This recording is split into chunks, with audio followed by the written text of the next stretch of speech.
Tossing Grenades at Windmills podcast. So yeah, I got to spend the week hanging out with friends from high school. Good. And in high school. And then, yeah, it was pretty neat. And then dating was a mess. I got so caught up in dating and partying that I almost flunked out of school because I'd never been on my own before and I hadn't been taught how to deal with life. And, so I screwed up. The big problem was my chemistry class, which I took 2 semesters, which was really stupid. I could have taken the 1 semester and let go, but I've always said that the only way I could get my father to leave me alone when he was trying to drive me into something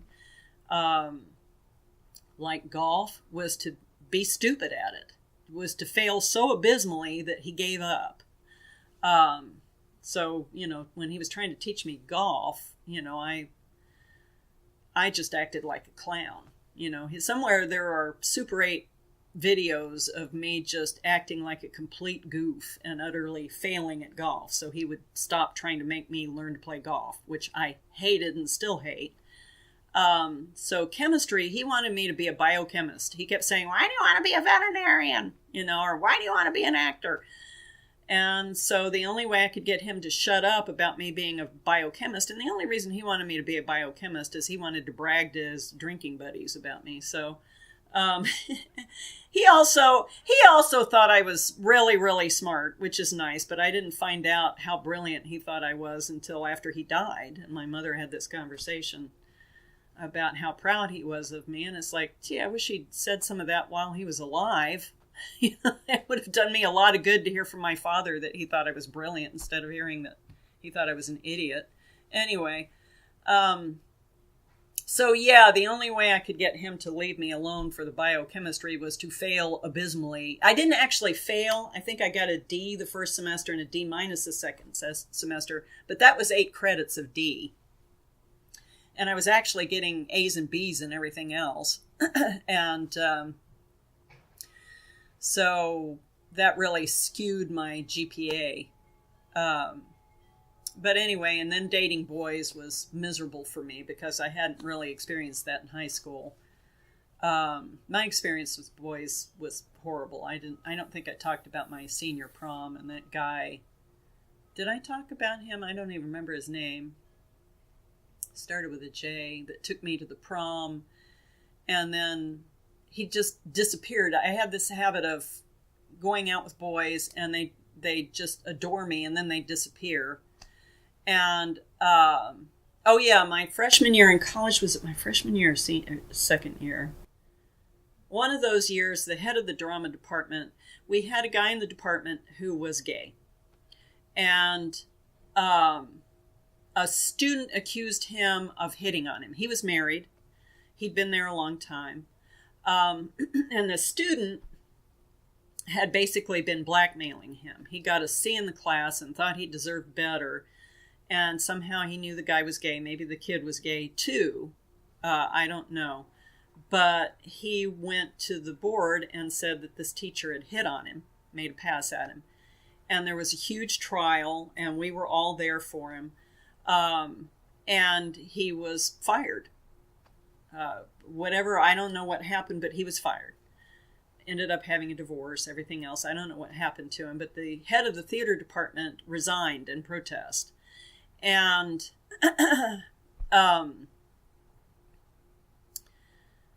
think it was my sophomore year that all this happened.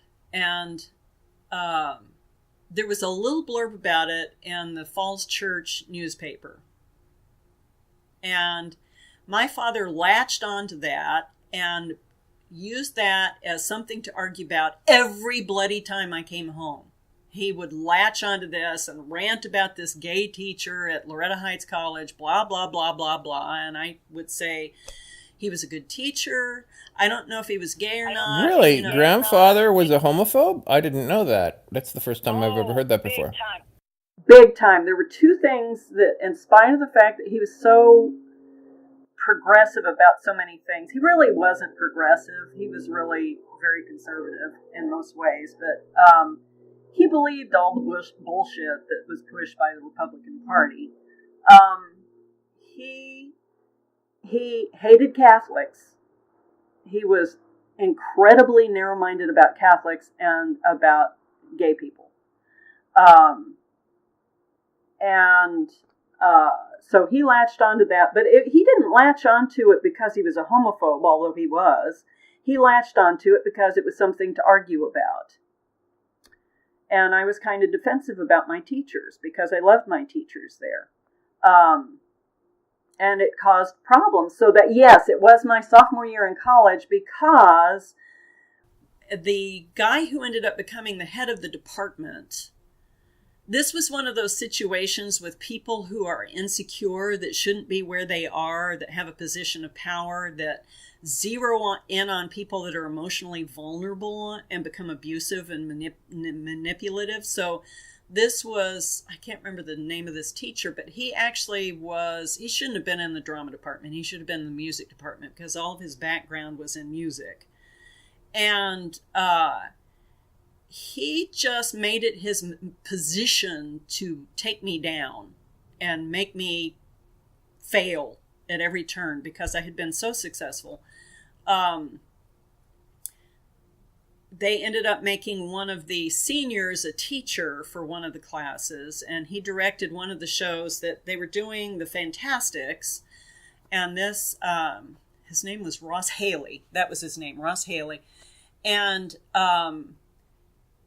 he ended up directing the Fantastics. Well, that was a show I really had wanted to do since seeing it at Williamsburg. It was one of the schools there at Williamsburg had done the Fantastics, and I just fell in love with it and really wanted to play Louisa. And I auditioned. When they put up the callback sheet, all the kids were standing there at the top of the stairs looking at the callback sheet, and everybody turned around and saw me coming up the stairs and turned around and looked at me, and nobody said a word. I walked up. I was the only person who auditioned who was not called back. The only person who was not called back for that show. Wow. And, yeah. So he had me, I was working on costumes and stuff because I was one of the few people who could sew. They always had me in the costume department. They'd pull me off painting and hammering and nailing and everything else to do that. Also, I had gotten an A in my my stage, what is it called? Stage. It's about building sets and stuff. And so I'd gotten an A in that. I deserved it. I had done well in everything, especially in mechanical drawing. I got A's on all my work because I loved it. It was really easy and I loved it. Very logical stuff, so right down my alley. And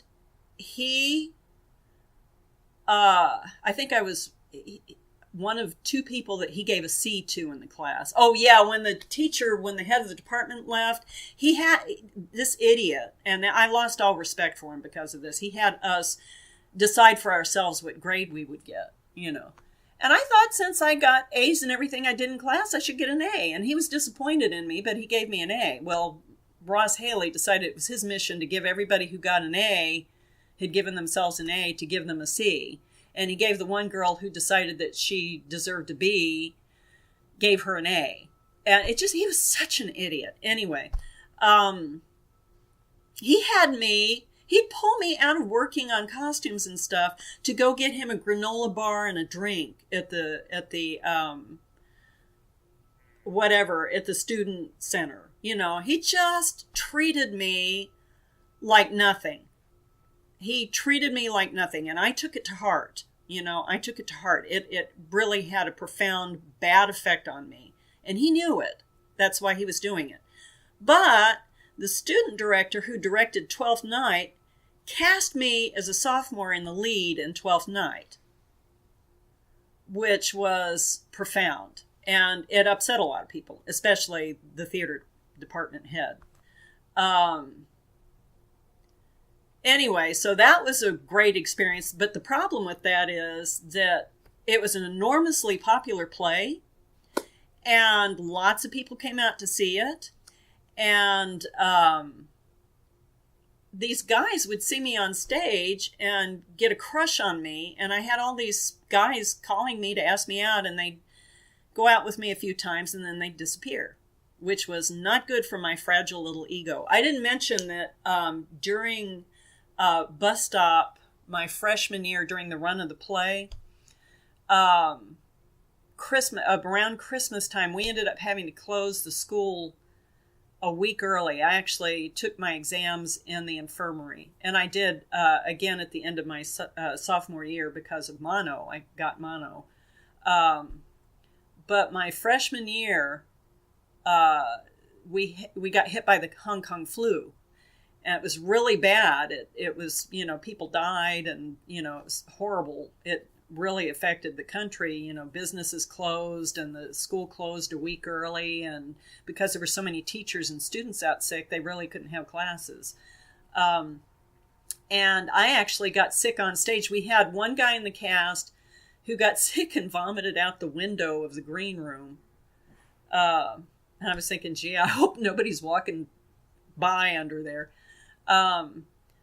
And then I got sick on stage. And there's a scene in Bus Stop where this old teacher and the young girl I was playing, Elma Duckworth, are doing a scene from doing the balcony scene from Romeo and Juliet. And I was standing on the bar of the bus stop, and he's down there, and I got sick and had to jump off the bar and run backstage and vomit. And the audience apparently heard me and laughed, and I collapsed in the office, and they had to call a stretcher from the infirmary and carry me to the infirmary on the stretcher because I couldn't walk. And apparently that was the night before we were supposed to close. So the next day there was another student who I loved. I can't even remember her name now, but she was awesome. And she and I were like one of the few people who stayed over Thanksgiving break. We stayed at the college rather than going home. And she and I hung out that entire, weekend together, which was awesome. She was really neat. But anyway, they carried me to the infirmary on a stretcher. So the next night I wasn't in the show because had collapsed. And they ran the director drilled her on the part all the next day. And the next night she did it. I don't remember if she did it with script in hand or not, but she did my part. And apparently the entire cast was sick. And they had buckets of water backstage for people to run off and throw up in. I don't know how they did it. Because I was just flattened.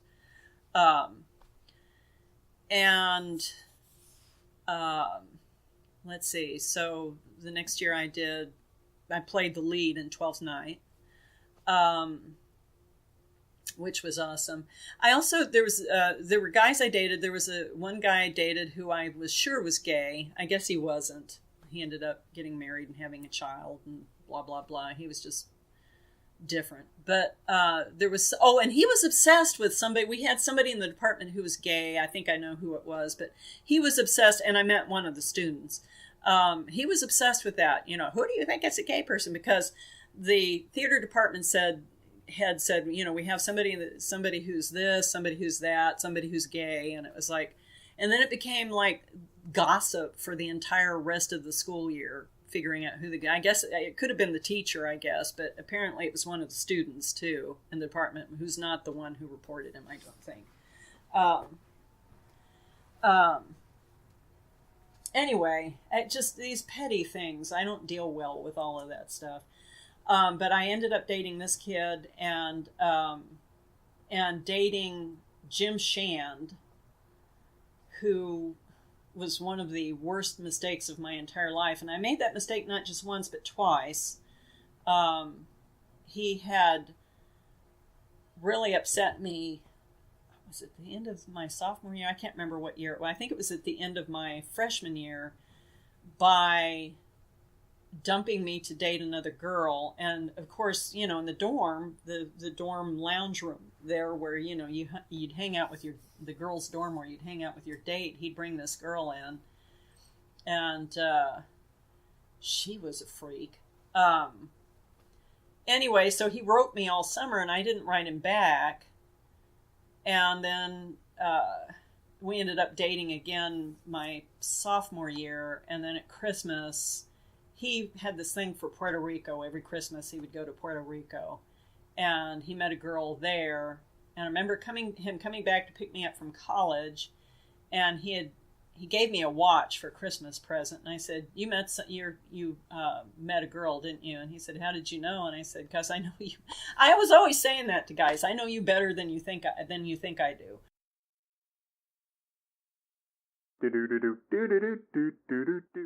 This has been the Tossing Grenades at Windmills podcast. Buy my book, Have Name Will Travel, available in many markets, including at Amazon.com. Copyright 2018, Red Anvil Amalgamated, LLC.